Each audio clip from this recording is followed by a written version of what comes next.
고맙습니다. 이렇게 귀한 자리에 저를 또 발제자로 초청을 해주셔서 지극한 영광이고요. 사실은 이 보건의료 관련된 경영대학원을 단독으로 이렇게 대학원으로 운영하는 거는 제가 카톨릭이 유일하다고 제가 알고 있는데 정말 가슴 뛰는 주제가 아닐 수 없습니다. 제가 고려대학에서도 사실은 의과대학 내에 의료경영학 교실을 만들어 보려고 엄청 애를 썼는데 사실은 실패했습니다. 그래서 되게 아쉬웠는데 정말 카톨릭 대학답다 이런 생각이 들고, 물론 제가 이제 카톨릭 신자로서 약간의 바이아스는 들어갈 수 있겠습니다만은 정말 훌륭한 결정하셨다고 생각을 합니다. 오늘 제가 드릴 말씀은 의료의 산업화 부분입니다. 의료의 산업화, 의료를 산업화한다. 이게 도대체 무슨 말이냐? 의료를 산업화한다는 거에 대해서 극렬하게 반대하시는 분들이 있습니다. 이분들이 주장하는 것은 이 얘기입니다. 아픈 환자의 건강과 생명이 어떻게 돈벌이의 대상이 될 것인가? 그런데 의료 산업화를 찬성하는 분들한테 똑같이 물어보면 아픈 환자의 건강과 생명이 돈벌이의 대상입니까? 그러면 절대로 아니라고 얘기합니다. 결국은 두 집단이 가지고 있는 의료에 대한 정의가 다르다고밖에 얘기할 수가 없습니다. 더구나 현 정권에서는, 정부에서는 의료 정책의 화두가 간단합니다. 현 정부의 의료 정책의 기조는 돈보다 사람입니다. 의료는 잘 아시다시피 인간적인 가치를 추구하는 목적과 산업적인 가치가 경계가 좀 희미하게 하얀색에서 어느 순간 까만색이 되고 까만색이 어느 순간 하얀색이 되는 겁니다. 이 중에서 인간의 가치를 다루는 이 부분, 이거는 분명히 돈보다 사람의 부분일 겁니다. 그런데 우리가 지금 그동안 간과했던 부분, 경제적 가치에 대한 부분은 반드시 산업화를 시켜야 됩니다. 지금부터 약 10여 년 전에 보건복지부가 굉장히 큰 돈을 들여가지고 HT 산업을 이니시에이션을 한번 하겠다 해가지고 만든 컨설팅 보고서가 있는데 굉장히 두꺼운 책자입니다. 그 중에서 딱 하나 쓸 슬라이드가 하나 있는데 바로 이겁니다. 의료산업의 구조를 이렇게 설명을 했습니다. 크게 서비스, 바이오제약, 기기 솔루션, 그리고 이 흘러가는 구조가 있는데 이 중에서 돈보다 사람은 바로 병의원 진료 서비스에 국한이 되는 것입니다. 나머지 모든 요소가 의료산업의 대상이 될 것입니다. 그래서 우리가 질병을 극복하고 사회 안전망을 구축하고 신산업 창출이라고 하는 국가보건의료 연구개발 그리고 정책의 기간에 여기서 우리는 돈보다 사람이라는 거에 국한되지 말고 이제는 헬스케어 4.0이라는 개념을 한번 제시해보자. 그래서 제가 여러 군데 한번 말씀을 드려본 적이 있습니다.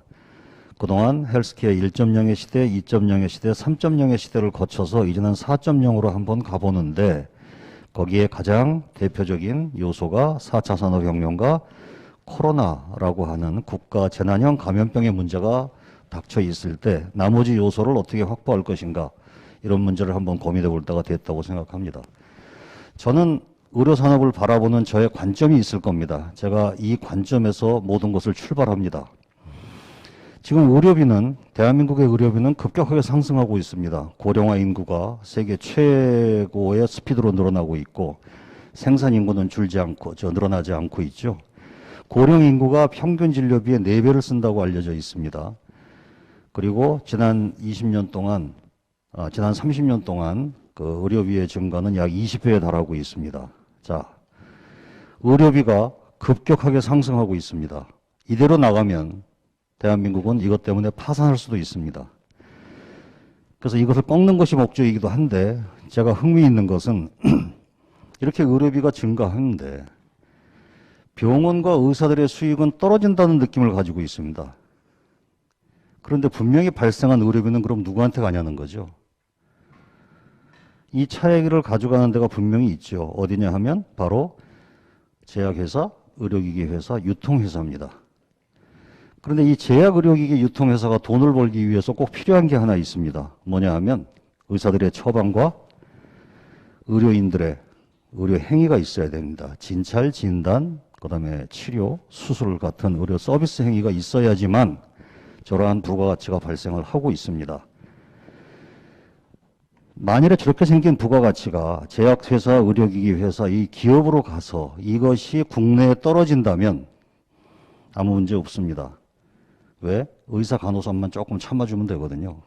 그런데 문제는 잘 아시다시피 저 회사들이 대부분 외국계 회사죠.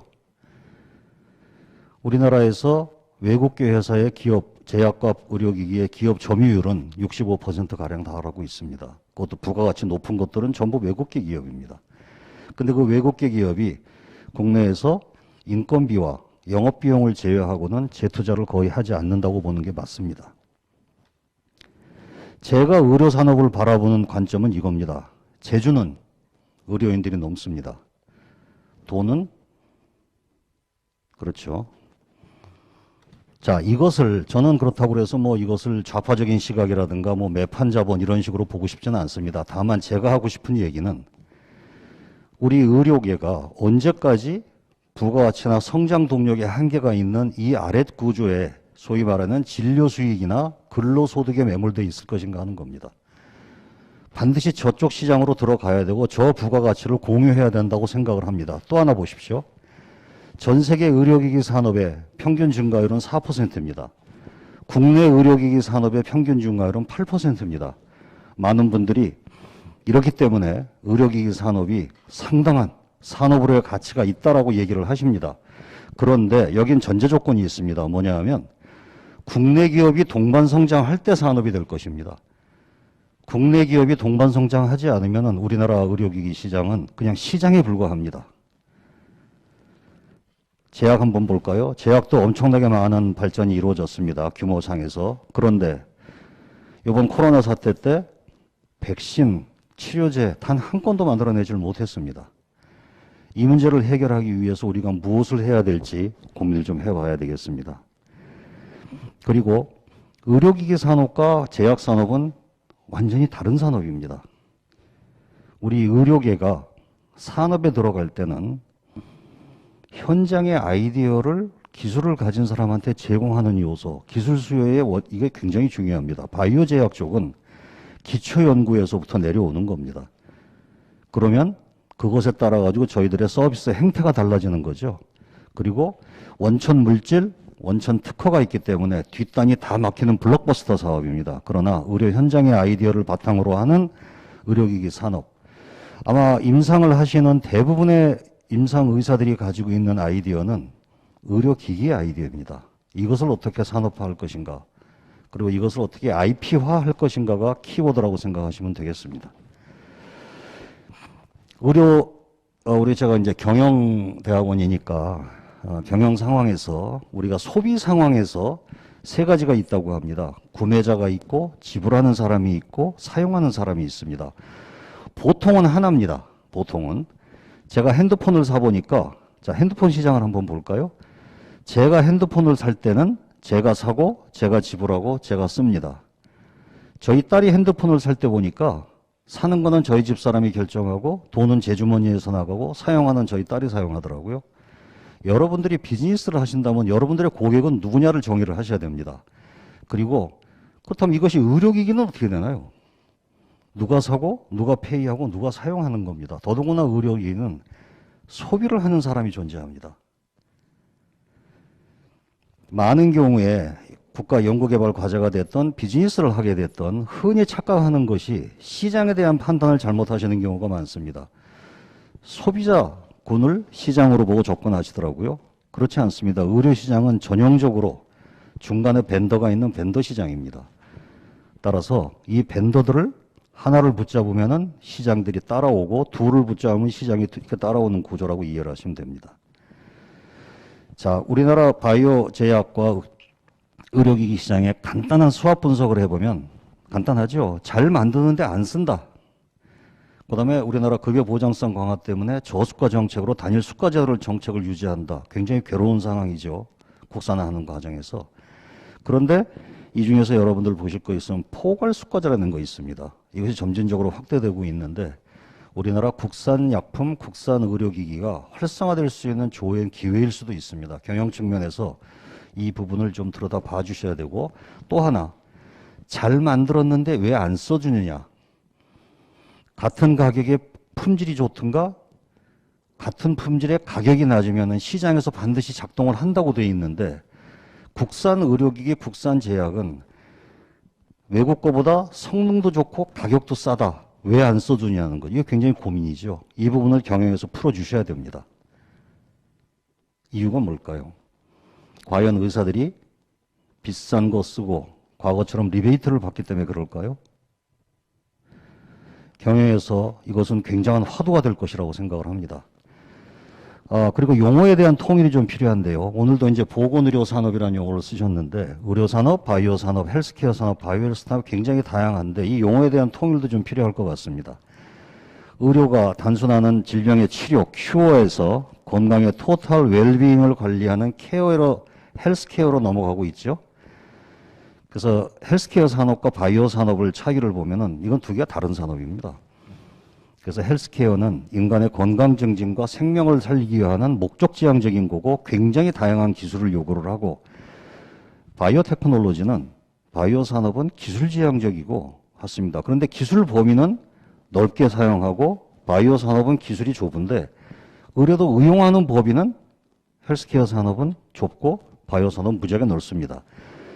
따라서 우리가 바이오 산업이 헬스케어 산업이 바이오 산업의 일부냐, 혹은 바이오 산업이 헬스케어 산업의 일부냐, 이런 질문을 가끔 하는데, 보시면 기술지향적인 측면에서 봤을 때는 그중에 바이오 산업의 기술의 일부를 인체에 적용하기 때문에 헬스케어 산업은 바이오 산업의 일부가 맞습니다. 그러나 목적지향적인 사람이 살리는 현장에 가서 봤을 때 사람 하나를 살리기 위해서 필요한 동원되는 기술 중에 바이오 기술은 극히 일부에 불과합니다.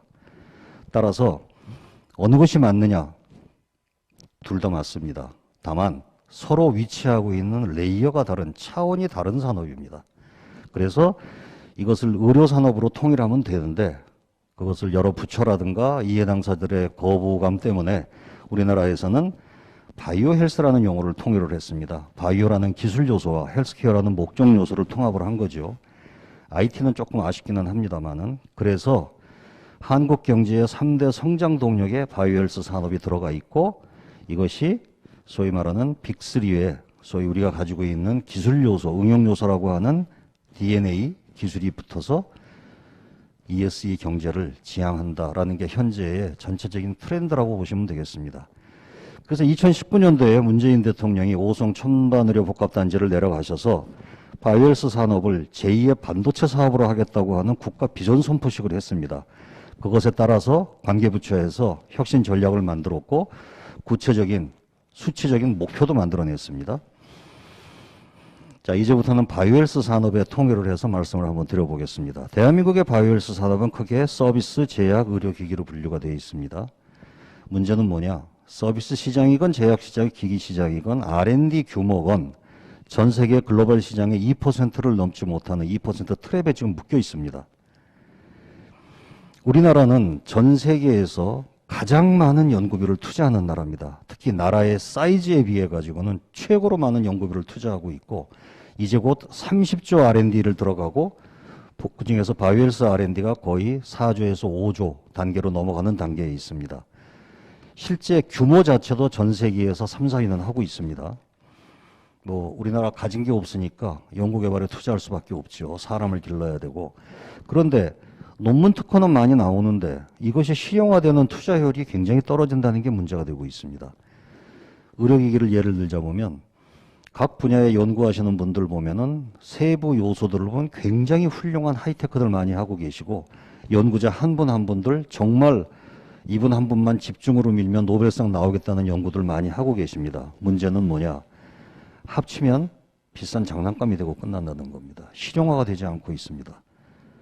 이거는 저의 경험이기도 합니다. 아시다시피 저는 인공심장 개발을 오래 했습니다. 나라 돈을 수백억을 따서 10개가 넘는 다양한 인공심장을 개발했는데 전부 선반 위에 올려놓은 비싼 장난감으로 전시를 하고 있습니다.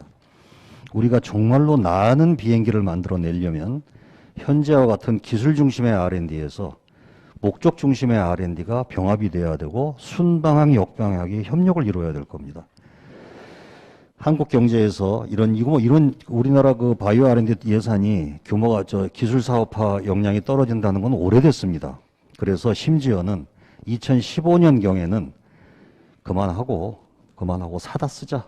의료 서비스에서 떨구자.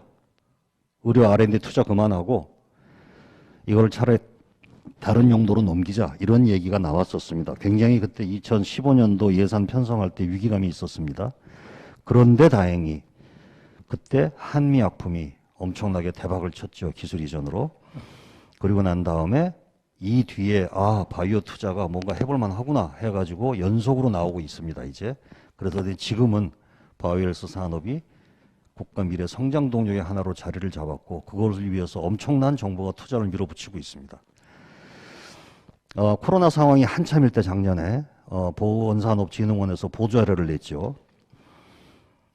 모든 산업이 다 가라앉아 있을 때 바이오에서 보건산업과 반도체 산업만 성장을 했습니다. 굉장히 상징적이죠. 그중에서 그럼 보건산업은 뭐가 어떻게 됐느냐 보시면 이런 구조로 되어 있습니다.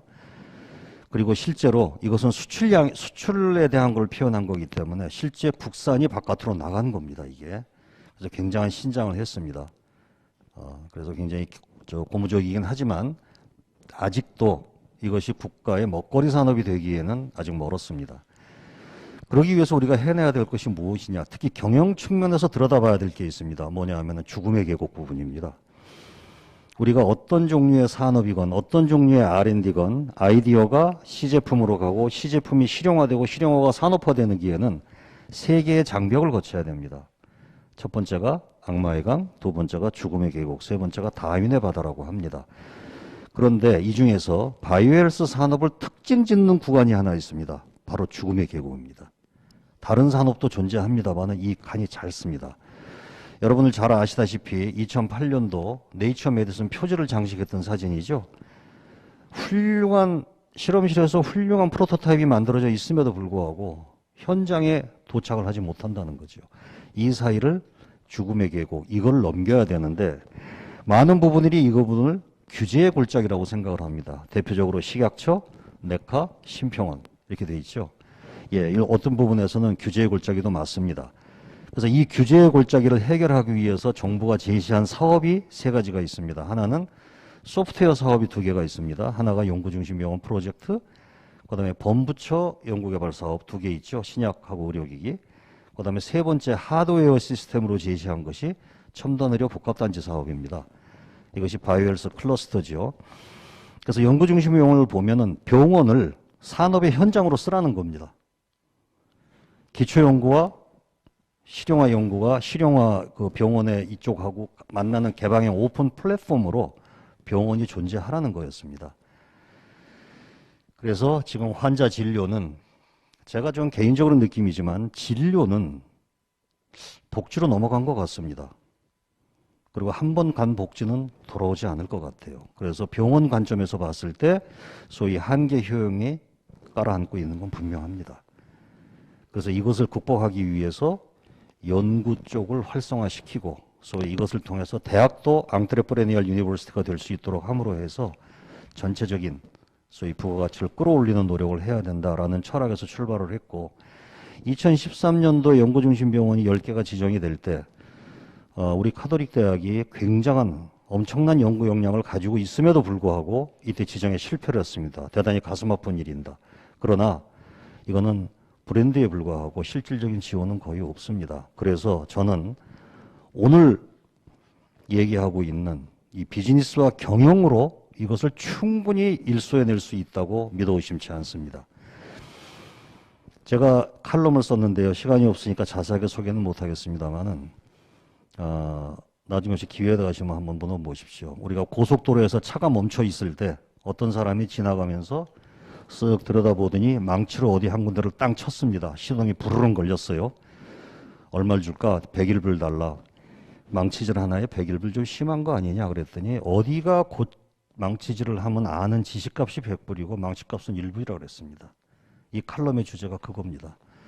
의사들의 가치가 100불에 있다는 겁니다. 현장의 메디컬 언맨 니드를 파악을 해서 기술을 가진 쪽에다가 넘겨줄 수 있는 그걸 알기 위해서는 전문의를 따고 적어도 한 종목에서 20년 이상은 들여다봐야 그게 보이기 시작합니다. 그 가치를 어떻게 확보하느냐가 연구중심병원의 핵심 철학이었습니다. 그런데 아쉽게도 저희 고대병원이 상당히 연구중심병원으로 열심히 한다고 맨날 평가하면 1등 받고 있는데 아직도 좀 아쉽습니다. 그 개념이 없어요. 의사들을 자꾸 과학자로 만들려는 노력이 있습니다. 물론 그것도 중요합니다만은 그 전에 의사는 환자 열심히 보시고 현장의 아이디어를 어떻게 하면 IP로 만들어줄 건가. 그 IP의 가치가 101불일 때 의사 가치가 100불에 있다는 겁니다. 우리 경영대학원에서 꼭 신경 써야 될 부분이 이 부분이라고 생각을 합니다. 그다음에 범부처 사업단은 아시다시피 의료기기 신약 개발 지금 열심히 하고 있고 이 사람들이 가지고 있는 거는 생태계, 클로즈드 루프의 생태계가 아니라 오픈 루프의 생태계, 언제든지 들어오고 나갈 수 있도록 하겠다는 철학을 가지고 만들었는데 저는 얘기를 드리고 싶은 거는 생태계가 만들어지면 이 안에 들어있는 모든 기업, 연구자, 뭐 이 대학, 병원들이 따뜻한 편안한 생존의 게임을 할 수 있느냐라고 착각을 하시는 분들이 많더라는 거죠. 그렇지 않습니다. 그건 온실 사업이나 인큐베이팅 사업입니다. 생태계는 말 그대로 적자 생존이고 먹이사슬 구조입니다. 다만 우리가 이때 들여다봐야 될 거는 승자 독식 구조를 피하게 하는 구조만 만들어야지 경쟁력을 갖추게 하는 거는 반드시 필요합니다. 그러면 아까 천복단지인데요. 우리가 전 세계에서 바이오헬스 산업을 리드하는 모든 국가들은 클러스터를 가지고 있습니다. 우리나라도 국내에 오송과 대구 이런 각각 레이어별로 디벨로프먼트 R&D의 레이어별로 다른 구조를 가진 클러스터를 가지고 있는데 저는 이렇게 보면은 몇 군데 비어 있는 데가 있더라고요. 이런 데는 지역 자원을 활용을 하고 국가 균형 발전 차원에서 클러스터를 만들어 줘야 된다고 믿습니다. 어떤 분들은 왜 대구하고 오송이 있는데 중복 투자하냐라고 얘기하는데 제가 오송 이사장을 해봐서 합니다. 오송 천복단지 2배로 키워주면 다른 지역에 있는 연구자들이 그거 활용할 수 있을 것 같습니까? 그렇지 않습니다. 클러스터 전략은 그 지역의 산업을 극대화하는 전략입니다. 자, 죽음의 계곡을 규제의 장벽이라고 보고 접근하면 한계가 있습니다. 제가 볼 때 죽음의 계곡은 근본적으로 펀딩 갭입니다. 돈줄이 말라버리는 겁니다. 그래서 여기 밑에 그림을 보시면 퍼블릭 펀드가 들어와서 프로토타입까지는 갑니다. 그런데 그것이 민간 자본이 무서워서 들어오지 못하는 계곡이 죽음의 계곡이기 때문에 기업가나 연구자가 죽을 고생을 해가지고 건너가서 임상시험 1케이스 들어가면 그때부터 돈이 들어오기 시작합니다. 이 갭을 어떻게 줄일 것인가도 우리 경영 측면에서 봐줘야 될 부분이라고 합니다. 그래서 펀딩 갭을 극복하는 전략으로는 규모의 경제를 확보를 해야 되고 특히 의료기기 전국에 3,000개가 넘는 제조회사가 있는데 직원 10명에 매출 뭐 2억인가요? 얼마 안 되는 그게 거의 80%입니다.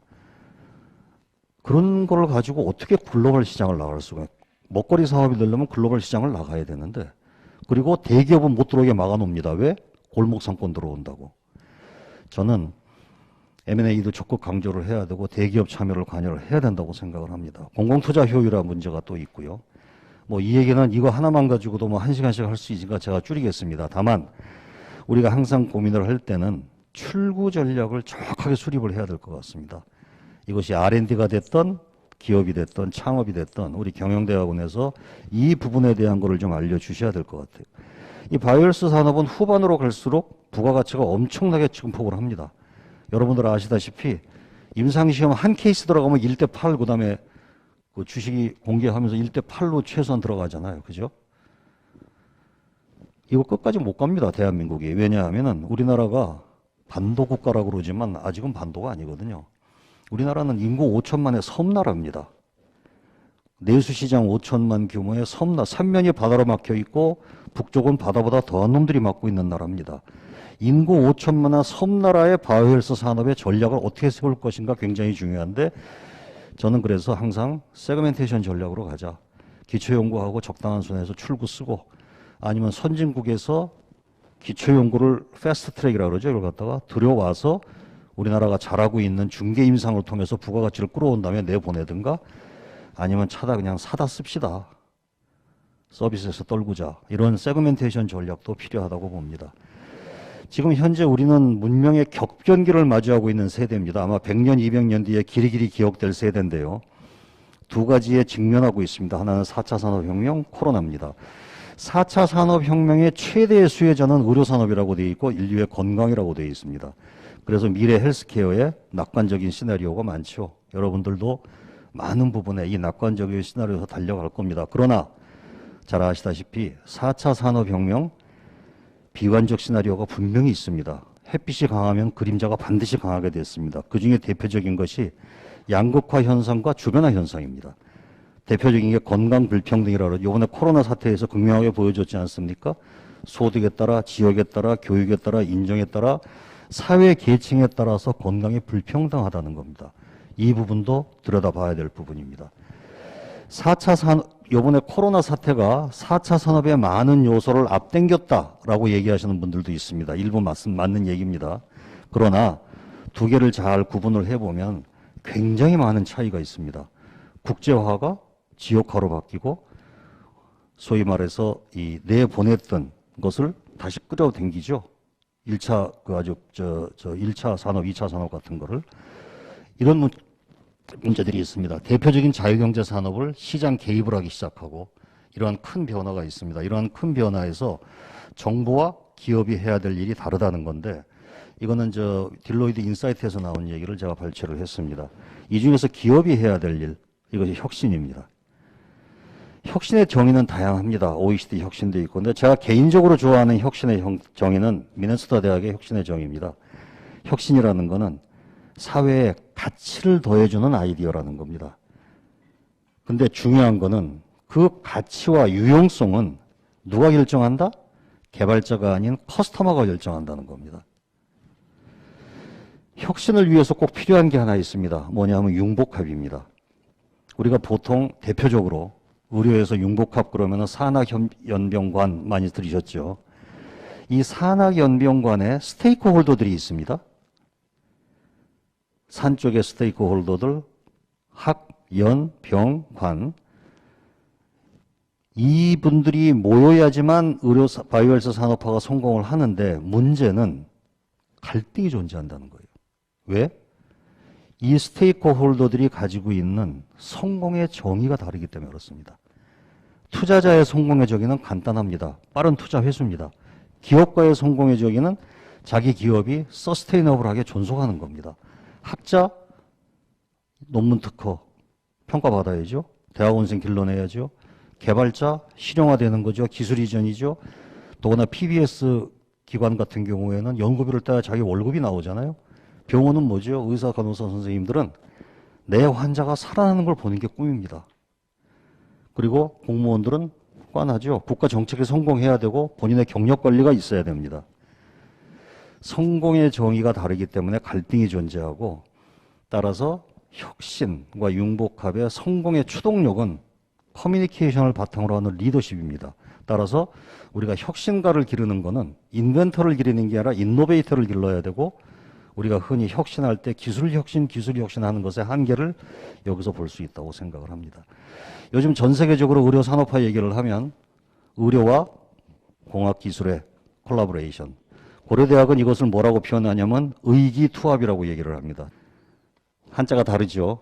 의기투합. 그리고 이것을 통해서 우리가 만든 것 가지고 세계가 누릴 수 있도록 나가보자 하는 것이 바이오헬스 산업화의 철학이 되겠습니다. 감사합니다.